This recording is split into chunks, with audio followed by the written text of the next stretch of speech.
नमस्कार, face to face programme में आपका स्वागत है। मैं हूं हमीर सिंह। जैसा कि हमने अभी पिछले एपिसोड में बात की हमारा हक हमारा अधिकार क्या क्या है, इस एपिसोड के माध्यम से हम जानकारी देते हैं आम दर्शकों को कि उनके साथ अगर कोई अत्याचार हो जाए, कोई उनके साथ कोई घटना घट जाए तो अपने आप को कैसे बचाएं, कैसे सुरक्षित रखें। तो आज इस हमारे साथ हमारे बातचीत करने के लिए हमारे खास मेहमान हैं अनिल तेजान जी, जो कि एडवोकेट हैं, और श्री लक्ष्मी चंद लॉ फर्म है उनकी, हाई कोर्ट दिल्ली।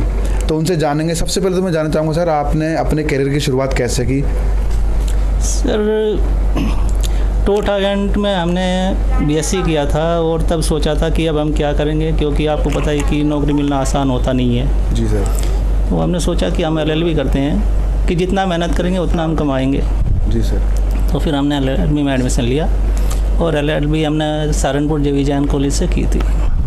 अच्छा, उसके बाद आपने सहारनपुर में प्रैक्टिस किया? अच्छा। नहीं, मैंने वहाँ पर लगभग 2.5 साल प्रैक्टिस की थी, पर एम्बिशंस होती हैं जैसी हर इंसान की। तो मेरी भी सुप्रीम कोर्ट में पैर जमाने की एम्बिशन थी, पर वहाँ पर हमारी कोई जान पहचान थी नहीं, इसलिए हम दिल्ली आए थे। अच्छा। और यहाँ पर आके हम फिक्स हो गए। सर अभी तक सर ये कि क्रिमिनल अपील के बारे में थोड़ा बताइए, जो लोगों को जो नॉलेज नहीं है, सिविल अपील के बारे में बताइए, किस तरीके से हम कर सकते हैं।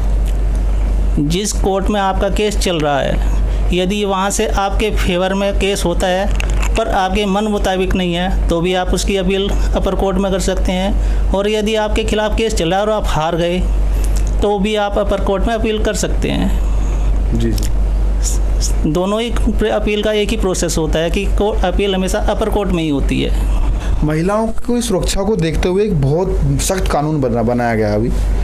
इसका कुछ महिलाएं दुरुपयोग करती हैं, उस पर क्या कहना चाहेंगे सर आप? सर, कानून आता है तो फ़ायदे और नुकसान दोनों ही साइड होते हैं जी। हालांकि उसका बेनिफिट ज़्यादा लोग लेते हैं, दुरुपयोग तो कम ही करते हैं। जी जी। तो जो लोग ये प्रोग्राम देख रहे हैं उनको क्या मैसेज देना चाहेंगे आप? अपने अधिकारों के प्रति हर व्यक्ति को जागरूक रहना चाहिए, और जब आपके अधिकार का कहीं हनन हो रहा है तो आपको कोर्ट जाने में बिल्कुल देरी नहीं करनी चाहिए। सर जैसे कि हमने किसी पार्टी को चेक दिया और उसने खुद से भर लिया, इस स्थिति में हम क्या कर सकते हैं? देखिए, जब तक चेक ब्लैंक है तो सिर्फ एक डॉक्यूमेंट है जी। और यदि आपने किसी को चेक दिया और उसने अपनी मर्ज़ी से उसे फिलअप कर लिया तो एक प्रॉपर्टी बन जाती है, और किसी की भी प्रॉपर्टी को कोई आदमी अपने पास नहीं रख सकता।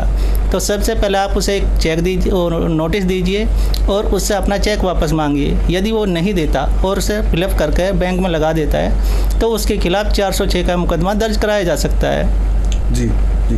अच्छा सर, दूसरी कड़ी में पूछना चाहूँगा, कुछ लड़की या कुछ लड़की के फादर कहते हैं जी हमने 5 लाख रुपए दहेज दिया, तो और इस स्थिति में वो जो जिस पे आरोप लगाया है वो किस तरीके से बच सकता है, वो क्या करे? देखिए, यदि लड़की या लड़की का बाप ये कहता है कि हमने दहेज में 5 लाख रुपए दिए, तो 5 लाख रुपए अगर उसने दिए तो कोर्ट में जिसके खिलाफ भी उसने एलिगेशन लगाया है वो कोर्ट में एप्लीकेशन फाइल कर सकता है कि उनके खिलाफ मुकदमा दर्ज किया जाए, क्योंकि दहेज लेना और देना दोनों ही अपराध हैं। तो बहुत से केसों में हमने देखा कि लड़की भी जेल जाती है और उसका बाप भी जेल गया है। जी, धन्यवाद सर हमसे बात करने के लिए। ठीक है, थैंक यू। तो ये थे आज के हमारे खास मेहमान अनिल तेजान जी, जो कि इन्होंने हमसे बात की और हमने ये जानकारी लेने की कोशिश की आम जनता को बताने के लिए कि कुछ लड़कियां हमें गलती से फंसा देती हैं कि इन्होंने हमसे इतना दहेज हमने इनको दिया है, उनके फादर भी कहते हैं, लेकिन दहेज लेना और दहेज देना कानून गुनाह है, उसके खिलाफ भी कार्रवाई की जा सकती है। आपने देखा, अभी सुना वकील साहब को। फिर आऊँगा किसी खास प्रोग्राम को लेकर, किसी खास मुद्दे पर।